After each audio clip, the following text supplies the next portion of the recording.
kadalasan kapag merong car wash, yung mga naghihintay, nakaupo lang sa bangko. Kailangan i-build mo muna yung branding mo. Ay, kaya natin mag-mobile para anywhere pwede mo siyang hatakin. Tapos syempre dahil nag-pandemic, sinarado namin. Talaga, so totally sarado. Oo, wala talagang dine-in. Kasi usually target namin nun yung mga students eh. Kasi halos tapat kami ng school. Tiwala ka lang sa idea na meron ka, diba? Ella Cruz started her career on GMA Network in 2006, her first project being Mahika. Cruz moved to rival network ABS-CBN in 2007.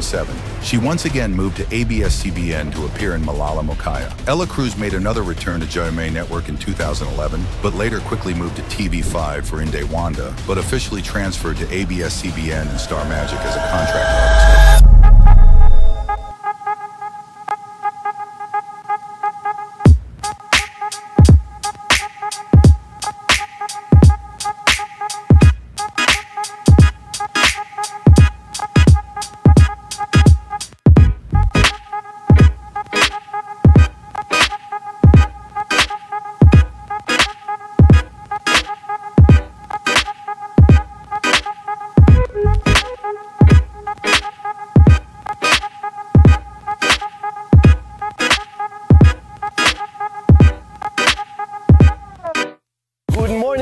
Good morning! Nandito tayo ngayon sa Angat, Bulacan, sa Barangay Santa Cruz, no, para bisitahin ang Wash and Eats. Kasama natin ngayon si kahatak na Ella Cruz. Hi! So nandito tayo para tikman ang kanilang mga produkto, ang kanilang mga pagkain na siniserve nila rito, at ang mga drinks na meron sila.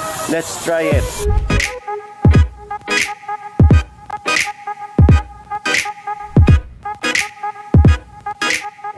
Kahatak na Ella, tatanungin lang namin kung ano yung mga experience mo while doing business with a mobile truck. Nako, ang nag-push talaga sa akin kumuha ng mobile truck ay si Mama. Kasi siya talaga yung may hilig sa pagluluto, sa milk tea, sa coffee. Naging hobby niya kasi yung, alam mo yung joy mo kapag ka nagluto ka, tapos nasarapan yung mga, kahit yung mga pamilya mo lang, diba? So meron siyang ganon. So ngayon sabi niya sa akin, gusto daw niya ulit magnegosyo. Kasi nga, before pandemic, meron kaming tea tops, which is yung milk tea place ko, sa Bustos naman. So, syempre, dahil nag-pandemic, sinarado namin. Kasi usually target namin nun yung mga students eh. Kasi halos tapat kami ng school. Pero nung nag-pandemic, nawalan kami ng customers. Wala talaga, so totally sarado. Oo, wala talagang dine-in. So, sabi namin, sige, hanap tayo ng ibang way. Tapos nakita ni Mama ang Kenta. Sabi niya, try kaya natin mag-mobile para, alam mo yun, anywhere pwede mo siyang hatakin. Tapos, uso naman ngayon yung mga mabilisang kain, alfresco dining, ganyan. So, noong una, nung nag-inquire kami sa inyo, di ba, wala pa talaga kaming, business plan, di ba? Kaya lang yung sabi, anong ilalagay na pangalan, ganyan. So, parang wala talaga kaming concept at all. So, doon na nabuo. Yes, doon na nabuo. So, hanggang sa una, we're planning on food lang talaga. Kasi Papa, matagal na rin yung negosyo ang car wash. Mahigit 10 years na rin talaga. Tapos dito. Tapos, so yun, nung time na nasa Korea ako, natulog kasi di namin alam kung anong gagawin. Nung time na nasa Korea ako, dinevelop ni Mama tsaka ni Papa yung buong idea ng Wash and Eat, which is yung car wash and then food. Na yung food merong milk tea, coffee, and then pika-pika food, tsaka mga rice meals talaga. Kompleto talaga. Kumbaga parang all-in-one. Kasi di ba, kadalasan kapag merong car wash, yung mga naghihintay, nakaupo lang sa bangko, di ba, walang ginagawa. So sabi namin, para naman mahikayat sila na hindi lang pa-car wash, ma-appreciate din nila yung food at the same time yung view namin. Kasi medyo kami lang yung nakikinamang dito eh. So ngayon, sobrang happy niya na yung view, yung tong likod ng bahay namin, sobrang happy niya kasi maraming nakaka-appreciate sa kanya ngayon. Actually, napakasarap dito, guys, na kailangan yung puntahan, kailangan yung bisitahin ang Wash and Eats. Hindi lang yung food, hindi lang yung services nila sa car wash, ganun din yung ambience, no? Yung ambience dito, very calm, nakaka-relax talaga siya. So, I strongly suggest na bisitahin nyo ang Wash and Eats dito sa Angat, Bulacan. With that, Kahatak na Ella, ano ba yung mga naging ibang struggles nyo pa while opening para matuto din yung mga bago pa lang na magbubukas ng food trailers para mabigyan natin sila ng konting idea? Siyempre, at first, it will be really hard. Yeah. Kasi, siyempre, hindi ka naman siguro, lalo tayo ng pandemic na sanay tayo nakailata lang, Yes, ganyan, di ba? So, Naninibago. Oo, so kailangan mo ngayon maging hatak. Kailangan mo ngayon kumilos-kilos. Kumilos, yes, Oo, tsaka, oo. hindi naman yun palagi na porket meron kang business, sa kahit anong negosyo naman po, di ba? Palaging panalo ka agad. Kailangan i-build mo muna yung yung branding Yes. mo, and then kung sino yung target customers mo. Kailangan tiwala ka lang sa idea na meron ka, di ba? Yes, so, Ganun talaga. so yun, just a summary of ating Kahatak na Ella, no? Importante yung branding, no? So nag-start sila na ipakilala yung brand ng Wash and Eats. And then, sabi niya nga, yung mga struggles nila rito ay hindi madali, lalong-lalo na sa tao, lalong-lalo na doon sa mga nag-uumpisa pa lang. So, kailangan magtiwala kayo sa produkto nyo, kailangan kayo mismo ay believer ng inyong produkto.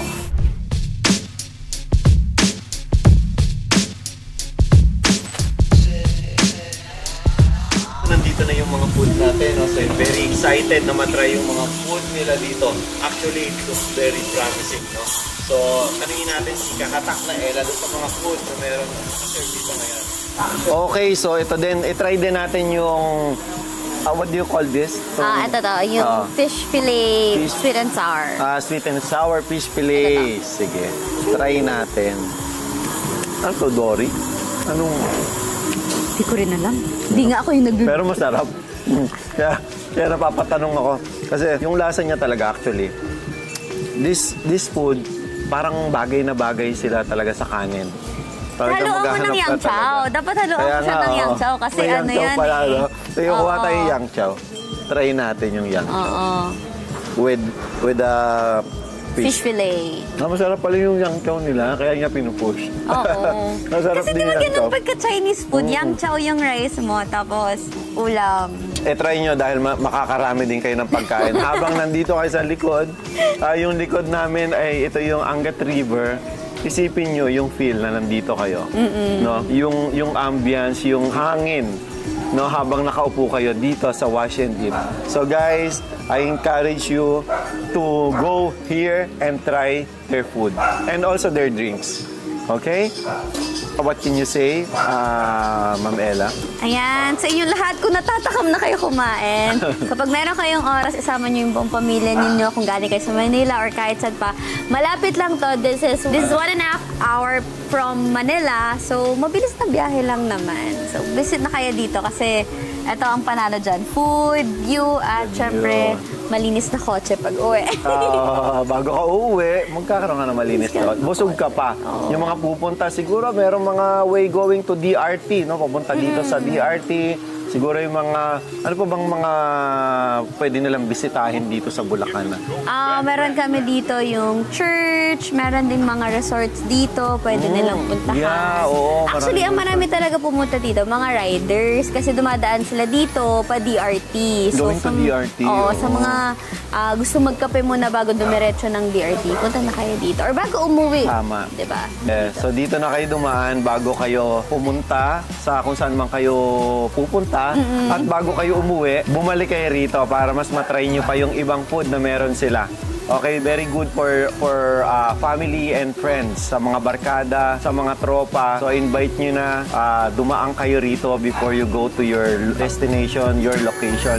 And then before going home, no, I suggest na magpa-car wash muna kayo habang kumakain. Yes. Para pag-uwi nyo, no need to go to the car wash, no? Kasi habang kumakain na, isabay nyo na. So, okay. Hindi na kayo kailangan maghintay kasi kumakain na kayo. Kumakain na, no? Nakakasave kayo ng oras.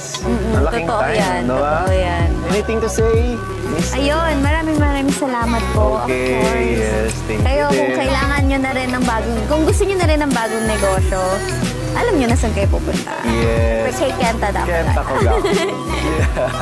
Okay, maraming salamat, Miss Ella, ulit. No, ang ating kahatak na si Ella no, sa pag-welcome namin dito sa lugar niya sa Wash and Eat. Oo.